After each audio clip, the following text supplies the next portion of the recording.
lot of people like my peanut brittle. A lot of people. Every year I make it. So this year we're going to do something a little bit different. I'm doing a video of me making peanut brittle. And a lot of people tell me that they try this and they can't do it. Well, it does take a lot of patience. I'm also going to be selling it on this page, and I'm sending out samples. But let's run through the process. We'll make peanut brittle together. First you put the sugar in the pot.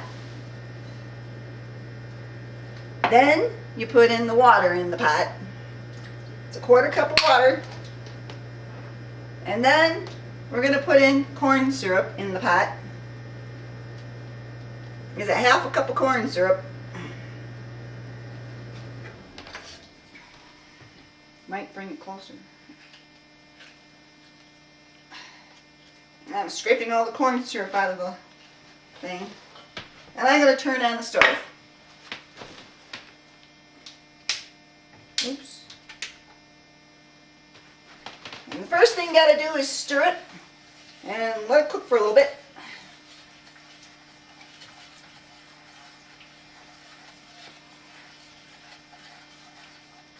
And that'll take a few minutes. Yeah. Okay, so now I'm stirring the mixture I put in here before. And now I'm going to put in the peanuts. Okay, so you put in the peanuts and you stir it. And you stir it. And you stir it. Usually takes about 10 minutes of stirring. Depends on how high you have the burner turned up. If you're going to turn it up, you know, I've got it, I think, on an 8. This is an electric stove. And if you're going to turn it up high, you have to stir it more. If you let it burn, you won't want to eat it. So basically you stir it. It has to reach the soft crack stage. And you need to find a thermometer so you can measure the temperature.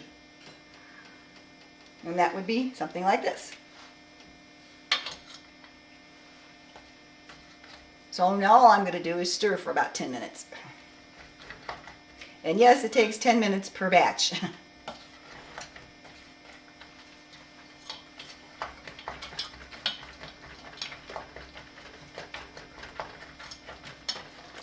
Hi, this is Karen, still stirring peanut brittle.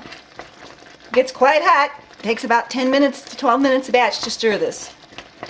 Bubbles come up, bubbles go down, things change color. The hotter it gets, the more you have to stir it. Or it'll burn, and you won't like it.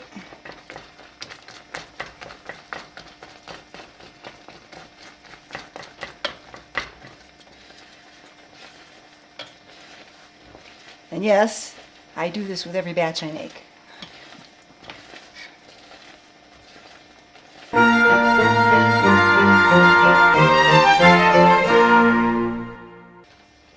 We're approaching the soft cook stage, and when it gets there, then I'm going to put in the butter and the baking soda. I only use the best ingredients, and that's one of the things that makes my peanut brittle taste so good.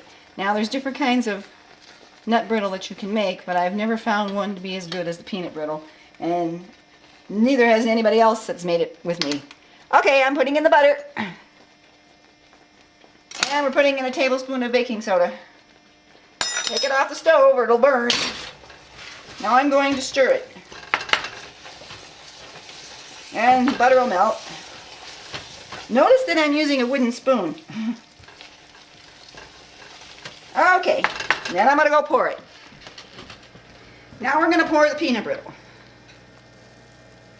So I'm pouring it into a pizza pan that's been buttered. She's scraping it all out good.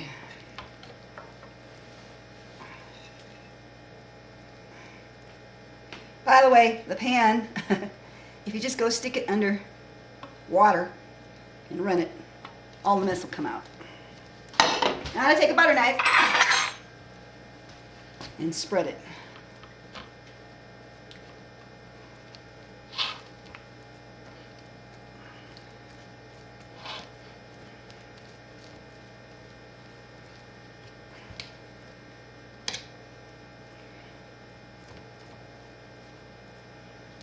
Has to cool. You can put it outside if you want to, and it'll cool faster. You can't break it until it gets hard. And that's pretty much how you make peanut brittle.